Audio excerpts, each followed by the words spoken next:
ಇವತ್ತು ಸರ್ವಪಕ್ಷ ಸಭೆ ನಡೆಯಿತು. ಈ ಸಭೆಯಲ್ಲಿ ಕಾವೇರಿ ವಿಚಾರದಲ್ಲಿ ರೈತರ ರಕ್ಷಣೆಗೆ ನಾವು ಬದ್ಧ ಅನ್ನೋ ಒಂದು ಸಂದೇಶವನ್ನ ಪಾಸ್ ಮಾಡಿದ್ದಾರೆ.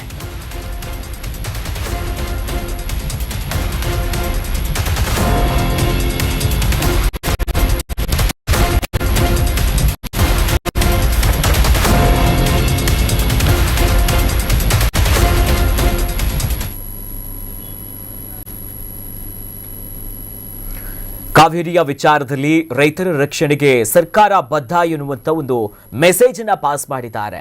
ಸರ್ವಪಕ್ಷ ಸಭೆಯ ಬಳಿಕ ಮುಖ್ಯಮಂತ್ರಿ ಡಿ.ಕೆ. ಶಿವಕುಮಾರ್ ಅವರು ಇವತ್ತು ಮಾತನಾಡಿದ್ರು. ರಾಜ್ಯದ ರೈತರು ಜನರು ಯಾರು ಕೂಡ ಆತಂಕ ಪಡುವಂತಿಲ್ಲ.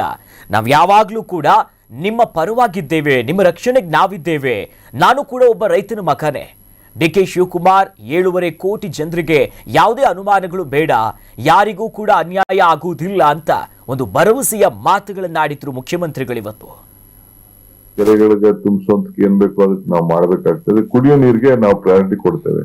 ನಾಳೆ ಬಿಟ್ಟು ಕುಡಿಯೋ ನೀರಿಗೆ ಮಾತ್ರ ನಾವು ಅದನ್ನ ಗಂಭೀರವಾಗಿ ನಾವು ಆಲೋಚನೆ ಮಾಡ್ತೀವಿ. ಈಗ ಕೂಡ ನಾವು ರೈತರಿಗೆ ನೀವು ಆತರ ಪಡಕ್ ಹೋಗ್ಬೇಡಿ ಅನ್ನೋದು ನನ್ನ ರಿಕ್ವೆಸ್ಟ್ ಇದೆ. ಖಂಡಿತ ರೈತರಿಗೆ ನಾವು ಗೈಡ್ ಮಾಡ್ಬೇಕು ನಾವು, ಯಾಕೆಂದ್ರೆ ಅವ್ರಿಗೆ ಈಗ ಮುಂದಕ್ಕೆ ಮೊನ್ನೆ ತಾನೇ ನಾವು ಕ್ಯಾಬಿನೆಟ್ ನಲ್ಲಿ ಸುಮಾರು 30 ಕೋಟಿಗೂ ಹೆಚ್ಚು ಹಣ ನಮ್ಮ ಆರ್ಟಿಫಿಷಿಯಲ್ ಇಂಟೆಲಿಜೆನ್ಸ್ ಮತ್ತು ಬೇರೆ ಬೇರೆ ಏನೇನು ವ್ಯವಸ್ಥೆ ಇದೆ ಅದನ್ನೆಲ್ಲ ನಾವು ನೋಡಿ ಮಾರ್ಗದರ್ಶನ ಕೊಡಬೇಕು ಅಂತ ಹೇಳಿ ಒಂದು ಮೇಜರ್ ಡಿಸಿಷನ್, ಹಿಸ್ಟಾರಿಕ್ ಡಿಸಿಷನ್ ನಾವು ಲಾಸ್ಟ್ ಕ್ಯಾಬಿನೆಟ್ ಅಲ್ಲಿ ತೆಗೆದುಕೊಂಡಿದ್ದೇವೆ.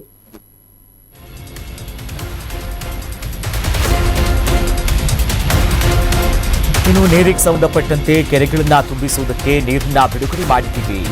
ಕುಡಿಯುವ ನೀರಿಗೆ ನಾಲೆ ಮೂಲಕ ನಾವು ನೀರನ್ನ ಬಿಡ್ತಾ ಇದ್ದೀವಿ ಎನ್ನುವಂತ ಮಾಹಿತಿ ಹಂಚಿಕೊಂಡ್ರು. ಸರ್ವಪಕ್ಷದ ಸಭೆಯ ಬಳಿಕ ಮುಖ್ಯಮಂತ್ರಿಗಳು ಸ್ಟೇಟ್ಮೆಂಟ್ ಕೊಟ್ಟಿದ್ದಾರೆ. ಇವತ್ತು ಪ್ರಮುಖವಾಗಿ ಕಾವೇರಿ ಜೀವ ಜಲದ ಸಂಬಂಧಪಟ್ಟಂತೆ ಸರ್ವಪಕ್ಷಗಳ ಸಭೆಯಾಯಿತು. ತದನಂತರದಲ್ಲಿ ಮಾಧ್ಯಮಗಳನ್ನ ಉದ್ದೇಶಿಸಿ ಮಾತನಾಡ್ತಾ ಈಗ ನೀರಿನ ಹಾಹಾಕಾರ ರಾಜ್ಯದಲ್ಲಿ ಶುರುವಾಗಿದೆ. ಕೆರೆಗಳನ್ನ ಬತ್ತಿ ಹೋಗಿರೋ ಕೆರೆಗಳನ್ನ ತುಂಬಿಸುವುದಕ್ಕೆ ನಾವು ನೀರನ್ನ ಬಿಡುಗಡೆ ಮಾಡ್ತಿದ್ದೀವಿ. ಕುಡಿಯುವ ನೀರಿಗೆ ನಾಲೆ ಮೂಲಕ ನೀರನ್ನ ಬಿಡ್ತಾ ಇದ್ದೀವಿ ಅಂತ ಮುಖ್ಯಮಂತ್ರಿಗಳು ಇವತ್ತು ಒಂದಿಷ್ಟು ಅಂಶಗಳನ್ನ ಬಿಚ್ಚಿಟ್ಟಿದ್ರು. ವ್ಯವಸಾಯಕ್ಕಲ್ಲ, ಹೇಮಾವತಿಯಲ್ಲೂ ಕೂಡ ಸುಧಾರಣೆ ಆಗಿದೆ. ಆದ ಕೆಲವು ಕುಡಿಯೋ ನೀರಿಗೋಸ್ಕರ ಕೆರೆಗಳನ್ನು ತುಂಬಲಿಕ್ಕೆ ಈಗಾಗಲೇ ಕುಡಿಯೋ ನೀರಿಗೆ ಮಾತ್ರ ಈಗಾಗಲೇ ನಾವು ಅವ್ರಿಗೆ ಸ್ವಲ್ಪ ನೀರನ್ನ ನಮ್ಮ ಚಾನೆಲ್ಗಳಲ್ಲಿ ಡ್ಯಾಮ್ಗಳ ವ್ಯವಸಾಯಕ್ಕಲ್ಲ, ಡ್ಯಾಮ್ ಇದನ್ನ ನಮ್ಮ ಕೆರೆಕಟ್ಟೆಗಳಿಗೆ ತುಂಬಿಕೊಳ್ಳಲಿಕ್ಕೆ ಸ್ವಲ್ಪ ಅನುವನ್ನ ನಾವು ಮಾಡಿಕೊಂಡು ನಾವು ಬಂದಿದ್ದೇವೆ.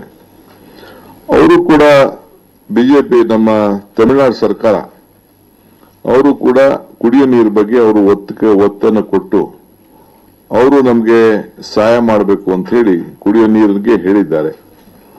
ಅದಲ್ಲೂ ಕೂಡ ಸ್ವಲ್ಪ ಬಹಳ ಬೋರ್ವೆಲ್ಗಳ ನೀರಿನಲ್ಲಿ ವ್ಯವಸಾಯಕ್ಕೆ ಕೂಡ ಕ್ರಮವನ್ನು ಕೈಗೊಂಡದ್ದು ನಾವೆಲ್ಲ ಗಮನಿಸಿದ್ದೇವೆ. ಆದ ಸಂಕಟದ ಸೂಚನೆ ಏನಿದೆ, ಸಂಕಟದ ಸೂತ್ರ, ಅದರ ಬಗ್ಗೆ ನಾವು ಬಹಳ ಪರಿಣಾಮಕಾರಿಯಾಗಿ ಕಾನೂನು ಚೌಕಟ್ಟಿನಲ್ಲೇ ಗಮನ ಇಟ್ಕೊಂಡು ಕಾನೂನಿನ ತಜ್ಞರನ್ನೇ ಚರ್ಚೆಗೆ ಅವರ ಜೊತೆ ಚರ್ಚೆಯನ್ನು ಮಾಡಿ ಅವ್ರನ್ನ ವಿಶ್ವಾಸಕ್ಕೆ ತೆಗೆದುಕೊಂಡು ಅನೇಕ ತೀರ್ಮಾನ ಕೂಡ ಮಾಡಬೇಕಾಗಿದೆ.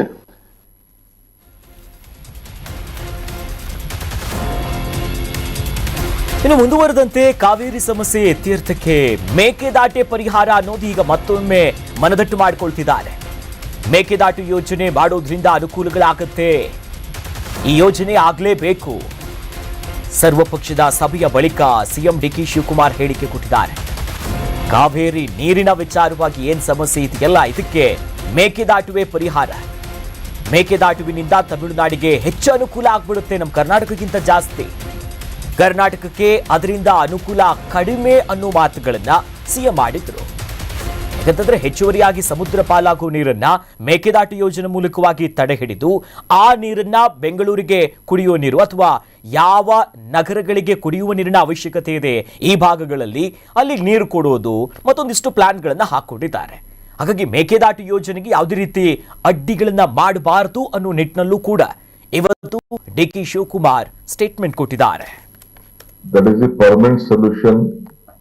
ಏನು ಈಗಾಗಲೇ ಸುಪ್ರೀಂ ಕೋರ್ಟ್ ಜಡ್ಜ್ಮೆಂಟ್ ಕೊಟ್ಟಿದೆ, ಸೆಂಟ್ರಲ್ ಗವರ್ಮೆಂಟ್ ಅವರು ಏನು ರಿಪ್ಲೈ ಮಾಡಿದೆ ಅದೆಲ್ಲ ಗಮನದಲ್ಲಿ ಇಟ್ಕೊಂಡು you should go, don't waste time. ಇಬ್ಬರಿಗೂ ಅನುಕೂಲ ಅದು. ತಮಿಳುನಾಡಿಗೆ ಜಾಸ್ತಿ ಅನುಕೂಲ, ಕರ್ನಾಟಕಕ್ಕೆ ಕಡಿಮೆ ಅನುಕೂಲ. ಅದನ್ನ ಈ ಡಿಸ್ಟ್ರಿಕ್ಟ್ ಸಂದರ್ಭದಲ್ಲಿ ನೀವು ಇದನ್ನು ಉಪಯೋಗಿಸ್ಕೊಂಡು ನೀವು ತಮಿಳುನಾಡವರಿಬ್ರು ಕೂತ್ಕೊಂಡು ಸೌಹಾರ್ದತೆಯಿಂದ ಬಗೆಹರಿಸ್ಕೊಳ್ಳಕ್ಕೆ ನಮ್ಮೆಲ್ಲ ತರದ ಸಹಕಾರ ಕೊಡ್ತೀವಿ ಅಂತ ಹೇಳಿದ್ದಾರೆ. That is a permanent solution. Karnataka news beat follow ಮಾಡಿ, ಸಬ್ಸ್ಕ್ರೈಬ್ ಮಾಡಿ.